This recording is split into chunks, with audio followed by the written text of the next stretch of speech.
Vimy Prize is a writing contest that, if won, allows you the opportunity to travel the Western Front of the First and Second World Wars with 12 other Canadian teenagers, one from the UK and one from France.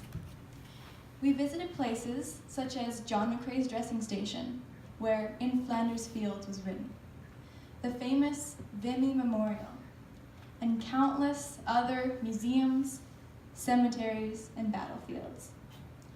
The experiences I had on this program have given me a new pride and passion for Canadian history. This program was amazing for a number of reasons, one of them being the people that I had a chance to meet. We got to meet with historical reenactors, veterans, historians, and many others who changed the way we view the war today. We got the once-in-a-lifetime opportunity to meet a man named Jean Caillet, who was 19 years old when he fought for the French resistance in the Second World War. Now, at the age of 95, Jean told us the story of how he traveled across the Spanish border illegally to fight for the French forces. We had a bike tour guide named Carl, who took us around Belgium to show us the importance of the landscape during the war. He was one of the best storytellers I had ever listened to. And also, we met members of the Durand group, who took us to below-ground tunnels to look at carvings that had been made by soldiers who had bunked there in the First World War. Without these people, this program would not have been the same. So, a strange question arose one day with our group, and the fact that there is no definite answer is still something I think about often. When did the First World War end? Okay, so I know the official end of the First World War was when the armistice ended the fighting on November 11, 1918. But here's my question, just so I can give you a taste of the kinds of discussions we had every day during the program. Was the moment the First World War ended the same moment the guns silenced? As the last crack of a rifle echoed across no man's land? Was it the same moment the last man fell, or the first man started to cheer? Or, more recently, was it the same moment the last remaining First World War veteran passed away? Questions like these are interesting, because you can argue any point you want, but there isn't just one answer. Here is another theory. The First World War hasn't ended yet. Let me give you a couple examples. The battlefields of Vimy Ridge, Lochnagar Crater, tunnels and trenches.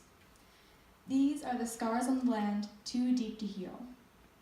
Although grass has grown over them and they look peaceful, it's not difficult to imagine a battle going on there. Has anyone heard of the Iron Harvest? The Iron Harvest is the annual collection of war debris, usually resurfacing in farmers' fields. This can be barbed wire, ammunition, shells, or explosives.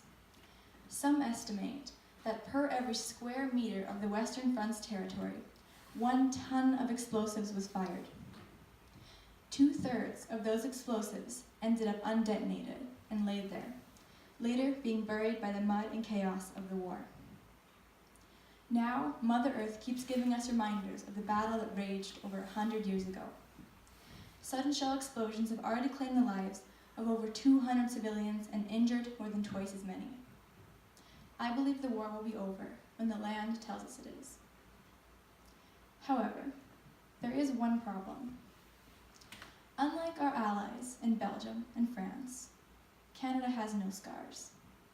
When the war was over, Canadian soldiers returned home.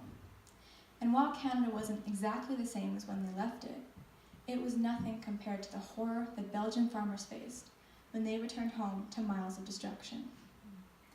It is because of this that people who live on the Western Front are more constantly reminded of the First World War. Everywhere you look, there are cemeteries and memorials to fallen soldiers. You can stand on Vimy Ridge and imagine why it was such an important battle.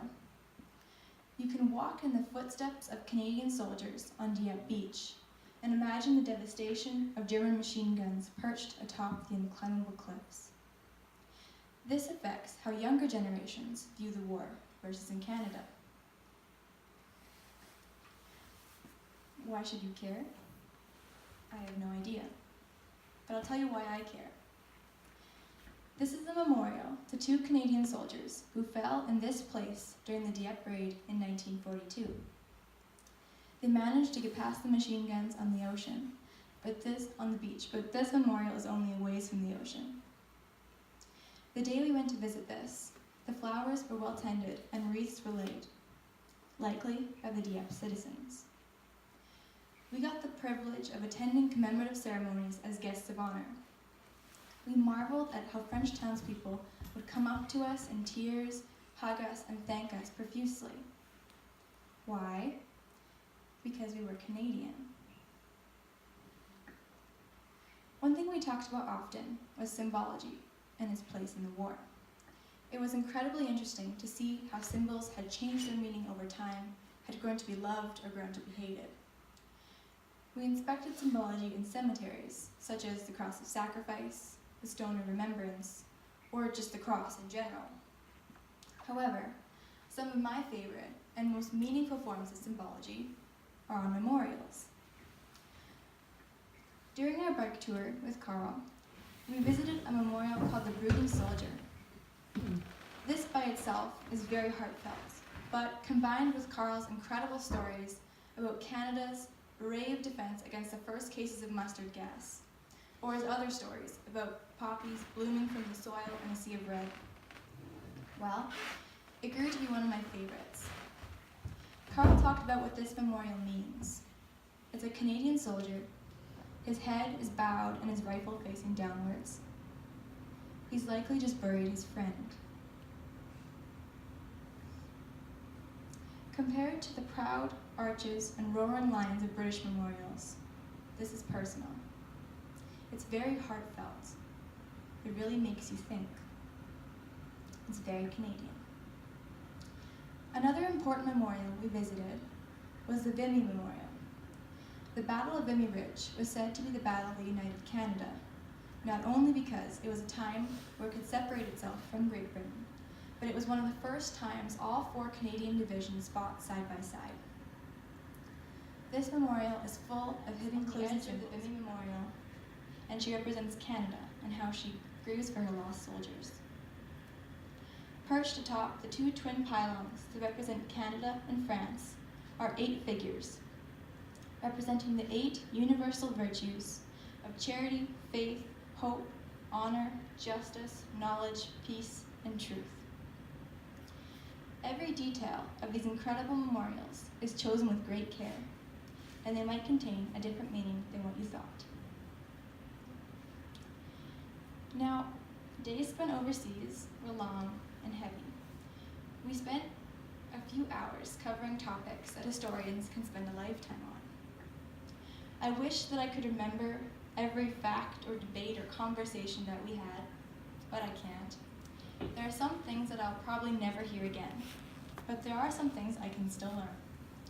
This is why I'm doing a self-directed study focusing on the human side of the First and Second World Wars. I've covered many interesting topics and have lots more to come. An upcoming unit I'm doing is focusing on home front and enlistment in Saskatchewan. So if you have any stories or experiences you'd like to share with me, I'd love to hear them. If there's one thing this program taught me, it's that death can be a thing that unites us all. Man, woman, German, Canadian. In the end, none of us are the enemy because we've all lost something. The number of cemeteries we visited in Belgium and France was insane. But for every one we did go to, there were dozens that we missed. We would walk through the white stones for hours each day, reading the names and smiling at the most heartfelt inscriptions. It was really hard to imagine that to each of those names belonged a life that was cut short because someone fought bravely for our country. Looking back, it was different from reading words in a textbook, but I still can't understand it. This is something common with younger generations, especially those who have no emotional connection to the First or Second World Wars. We know of the war. We were taught about it in school. Maybe we have a great-grandparent who died as a result. But many of us have no emotional connection to this event, and because of that, we're growing distant from it. Luckily, the Vimy Foundation thought of that too. One of the most influential experiences of my life was on this trip. It helped me to feel and connect with soldiers who had left us over 100 years ago. It was a he, and his name was Melville Gordon Ball. Before leaving home, each student had to select a soldier who died overseas in the First World War. Melville was mine. He lived in Orillia, Ontario for most of his life, and then moved to Radville to work as a farm laborer for a few years before enlisting in the war in 1916 at the age of 21. Melville died in Montigny, France on August 17, 1918, buried in Vimy Military Cemetery.